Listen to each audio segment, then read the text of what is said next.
Hello everyone, today we are going to analyze classic calculus problem involving the quadratic function fx equals x power 2 minus 6x plus 3.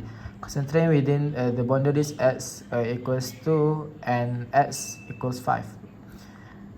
First, let's look at this from a calculus perspective. Finding the definite integral which represent the accumulation or net area between our curve and the x-axis. We set up our integral like this. To solve it, we apply the power rule to find the antiderivative term by term. X power 2 become x3 per 3 minus 6x becomes minus 3x power 2 and 3 becomes 3x. Now we evaluate this from our upper limit of 5 to our lower limit of 2. Plugging in 5 give us minus 55 per 3. Plugging in 2 give us minus 10 per 3. When we subtract the lower limit from the upper limit, we get like this.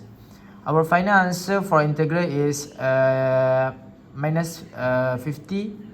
Because the result is negative, it tells us that the geometry area between x equals 2 and x equals 5 sit entirely below the x-axis. Now, what if the question was actually asking us to find the absolute maximum and minimum point on this closed interval? To do this, we need to check two things: the boundaries themselves and any critical points when the graph bottom or out our peaks. First, we take this derivative to find the slope. Like this.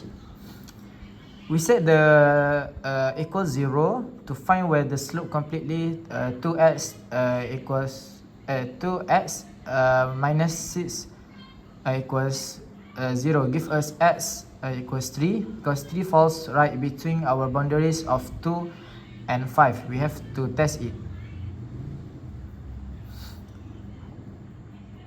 Okay.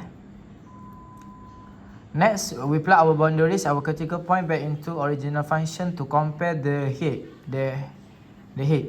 At the left boundary, the value is negative 5. I'm sorry.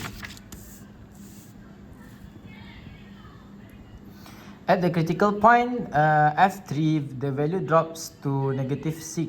At the right boundary f5, the value climbs up to negative 2.